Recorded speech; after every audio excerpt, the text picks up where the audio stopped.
लड़की ने गरीब समझकर किया अपमान। अगली सुबह वह निकला आईएएस ऑफिसर। तुम्हारी हिम्मत कैसे हुई मेरे बगल में बैठने की? सौम्या की तेज आवाज पूरे फर्स्ट एसी कोच में गूंज उठी। एक पल में पूरे डिब्बे की नजरें उसी तरफ उठ गईं। अभी कुछ ही सेकंड पहले एक साधारण सा युवक अपना पुराना बैग ऊपर लगेज रैंक में रखकर उसके बगल वाली सीट पर बैठा था। उसका नाम था अथर्व। सफेद कॉटन की सादी शर्ट, हल्की फीकी जीन्स, पैरों में साधारण जूते और चेहरे पर अजीब सी शांति थी। उसे देखकर कोई भी यही समझता कि वह किसी साधारण परिवार का लड़का है। सौम्या ने उसे सिर से पांव तक देखा और तिरस्कार से मुस्कुराई। अपनी शक्ल आईने में देखी है और मेरे बगल में आकर बैठ गई हो? अथर्व ने उसकी तरफ देखा, लेकिन उसके चेहरे पर जरा सा भी गुस्सा नहीं था। उसने शांत स्वर में कहा, मैडम शायद आपको कोई गलतफहमी हुई है, यह मेरी सीट है। सौम्या उसकी बात सुनकर हंस पड़ी। सीट तुम्हारी होगी, लेकिन मेरे बराबर बैठने की औकात नहीं है। इतना सुनते ही पूरे कोच में सन्नाटा छा गया। कुछ यात्री एक दूसरे का चेहरा देखने लगे। एक बुजुर्ग ने अखबार नीचे कर दिया। सामने बैठा एक युवक अपने मोबाइल से नजर उठाकर उनकी तरफ देखने लगा, लेकिन किसी ने कुछ नहीं कहा। अथर्व अभी भी शांत बैठा था। उसने बस इतना कहा, अगर आपको यकीन नहीं है तो टीटी से पूछ लेते हैं। सौम्या को उसका शांत रहना बिल्कुल पसंद नहीं आया। वह झटके से अपने सिर से खड़ी हुई और ऊंची आवाज में बोली, टीटी जरा जल्दी आइए। उसकी आवाज पूरे कोच में गूंज गई। कुछ ही सेकंड में टीटी तेज कदमों से वहां पहुंचा। जी मैडम, क्या बात है? सौम्या ने अथर्व की तरफ उंगली करते हुए कहा, पहले इसकी टिकट चेक कीजिए। मुझे लगा पूरा यकीन है कि यह गलत डिब्बे में घुस गया है। ऐसे लोग किसी तरह फर्स्ट एसी में घुस जाते हैं और फिर सीट पर कब्जा कर लेते हैं। टीटी ने अथर्व की तरफ देखा। सर, आपकी टिकट। अथर्व ने बिना कुछ कहे अपनी जेब से टिकट निकाली और टीटी के हाथ में रख दी। टीटी ने टिकट ध्यान से देखी, फिर एक पल के लिए उसने अथर्व की तरफ देखा। उसके चेहरे पर हल्की सी हैरानी उभरी, लेकिन अगले ही पल उसने अपने भाव छिपा लिए और सौम्या की तरफ मुड़ा और बोला, मैडम इनकी टिकट बिल्कुल सही है, सीट भी यही है। कुछ यात्रियों के चेहरे पर हल्की मुस्कान आ गई। उन्हें लगा कि अब सौम्या अपनी गलती मान लेगी, लेकिन ऐसा नहीं हुआ। सौम्या ने अहंकार से सिर झटका और बोली, सौम्या ने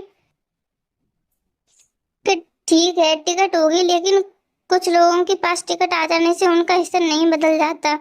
यह सुनकर पूरे डिब्बे में फिर खामोशी छा गई। एक बुजुर्ग महिला से रहा नहीं गया। उन्होंने धीरे से कहा, बेटी, इंसान की पहचान उसके कपड़ों से नहीं, उसके संस्कारों से होती है। सौम्या ने उनकी बात अनसुनी कर दी। अथर्व ने पहली बार मुस्कुराकर कहा, मैडम कोई बात नहीं, हर इंसान को दूसरे के बारे में अपनी राय रखने का अधिकार है। उसकी आवाज में ना गुस्सा था, ना शिकायत, ना अपमान का दर्द।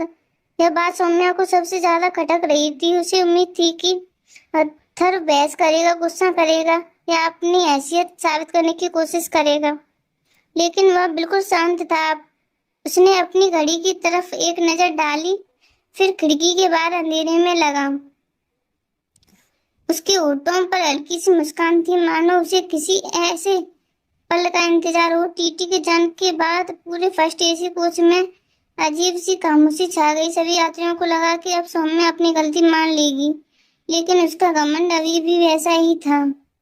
उसने खिड़की से बाहर देखते हुए तिरस्कार भरे स्वर में कहा, कुछ लोग टिकट खरीद लेते हैं, लेकिन क्लास भी कभी नहीं खरीद सकते। पूरा डिब्बा उनकी बात सुन रहा था। फिर अभी अथर्व ने कोई जवाब नहीं दिया।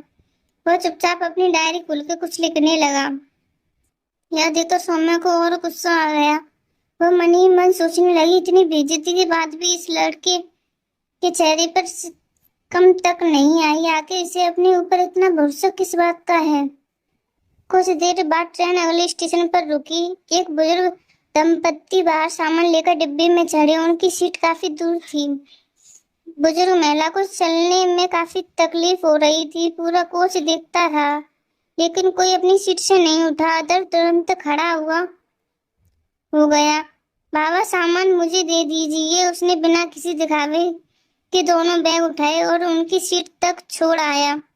बुजुर्ग ने भावुक होकर कहा, बेटा भगवान तुम्हें बहुत आगे बढ़ाए। अतः सिर्फ मुस्कुरा दिया। वापस आकर वह अपनी सीट पर बैठ गया। सौम्या यह सब देख रही थी, लेकिन उसके चेहरे पर कोई असर नहीं था। वह धीरे से बोली, दिखावा करना भी एक कला है। अतर्व ने उसकी बात सुन ली, फिर भी चुप रहा। रात गहराती चली गई। कुछ यात्री सो गए, कुछ मोबाइल देखने लगे। अतर्व खिड़की के बाहर अंधेरे को देख रहा था। अचानक उसकी जेब में रखा मोबाइल हल्का सा वाइब्रेट हुआ। उसने स्क्रीन देखी। कॉल करने वाले का नाम देखते ही उसने बिना आवाज किए फोन साइलेंट कर दिया। सौम्या की नजरें अनजाने में उस पर पड़ गईं।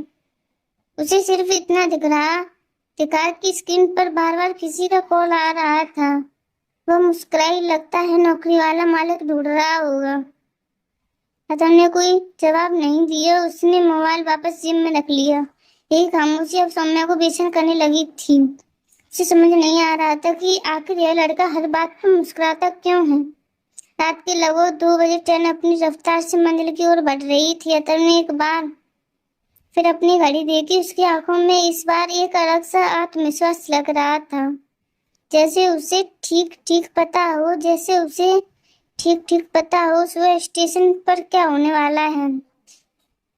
उधर सौम्या ने मन ही मन फैसला कर लिया, सुबह स्टेशन पहुंचते ही मैं सबसे पहले उतरूंगी। इस लड़के से फिर कभी मुलाकात भी ना हो। लेकिन किस्मत ने दोनों के लिए कुछ और ही लिख रखा था। उन्होंने बिल्कुल भी अंदाजा नहीं था अगली सुबह उसी प्लेटफॉर्म पर एक ऐसा दृश्य उनका इंतजार कर रहा है। अगली सुबह ठीक 7 बजे ट्रेन धीरे धीरे अपनी अंतिम स्टेशन पर पहुंचने लगी। जैसे ही प्लेटफॉर्म दिखाई दिया, सभी यात्री अपना सामान समेटने लगे। सौम्या ने अपना महंगा हैंडबैग उठाया और मन ही मन मुस्कुराई। चलो आखिर इस अजीब लड़के से छुटकारा मिला। उधर अथर्व ने बड़ी शांति से अपना पुराना बैग कंधे पर टांगा और सबसे आखिर में सीट से उठा। ट्रेन रुकते ही यात्री एक एक करके नीचे उतरने लगे। सौम्या तेजी से प्लेटफॉर्म पर उतरी, लेकिन अगले ही पल उसके कदम वहीं रुक गए।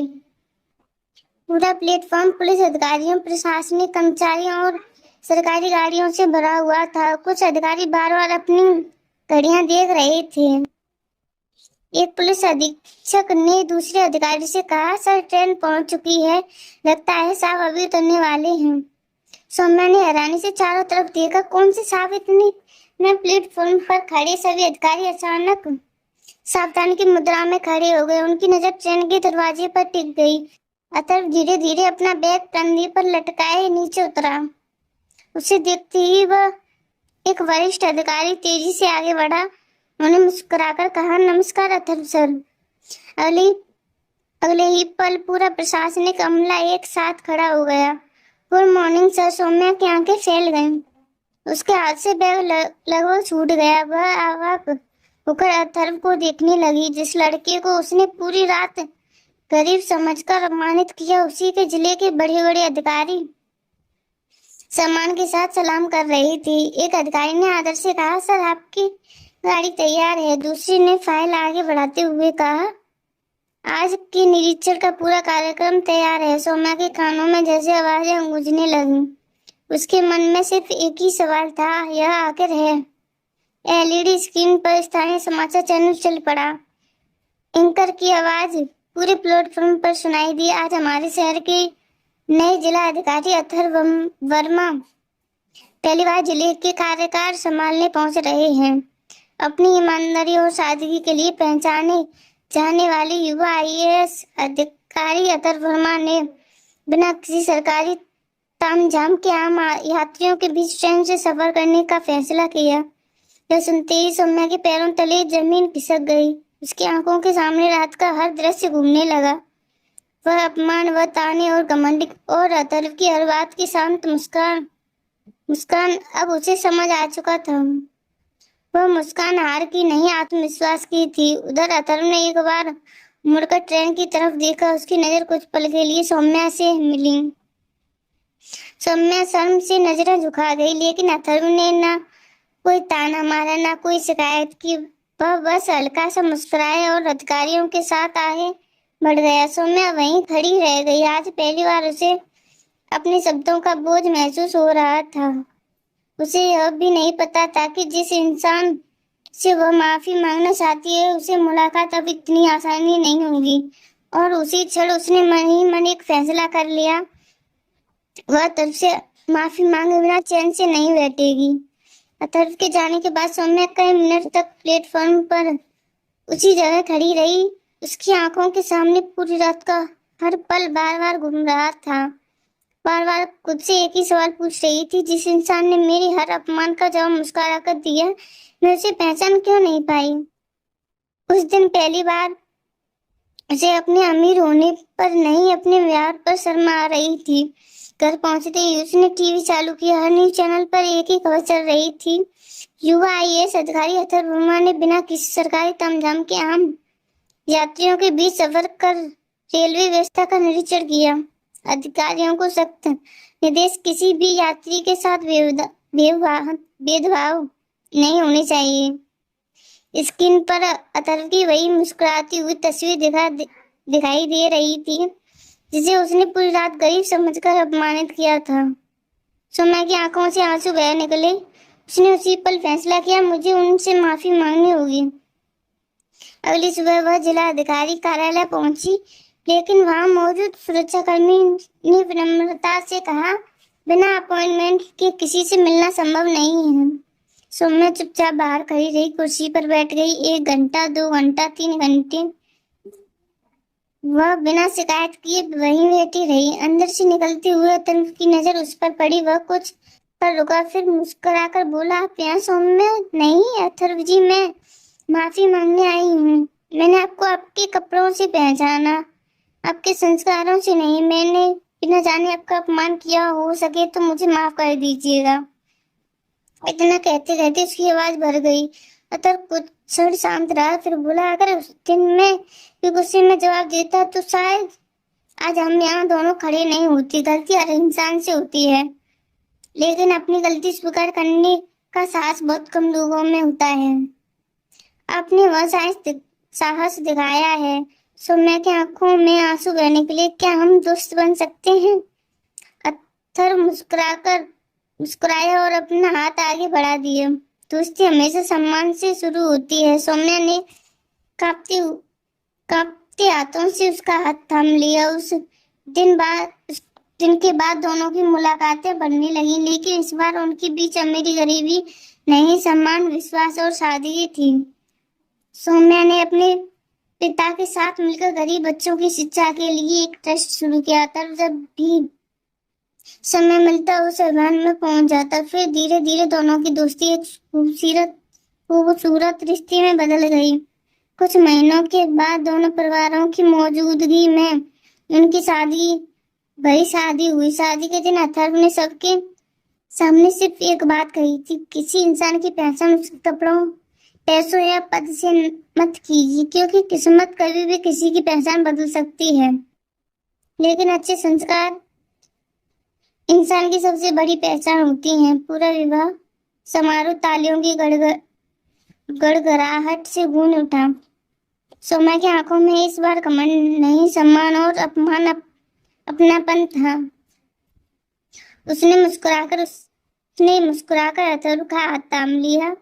उसे अब समझ आ चुका था कि सबसे अमीर इंसान वह नहीं होता जिसके पास सबसे ज्यादा पैसा हो। सबसे अमीर वह होता है जिसके पास सबसे बड़ा दिल हो। दोस्तों, अब आपके लिए एक सवाल है, अगर आप अथर्व की जगह होते तो क्या सौम्या को माफ कर देते या उसके अपमान का जवाब उसी की भाषा में देते? अपनी राय कमेंट में जरूर बताइए। तो दोस्तों, यह कहानी आपको कैसी लगी हमें कमेंट के माध्यम से जरूर बताएं, और जाते जाते हमारी वीडियो पर लाइक एवं चैनल को सब्सक्राइब करना ना भूलें, और कमेंट में अपना नाम और शहर जरूर लिखें, ताकि हमें आपके प्यार और समर्थन का एहसास होता रहे।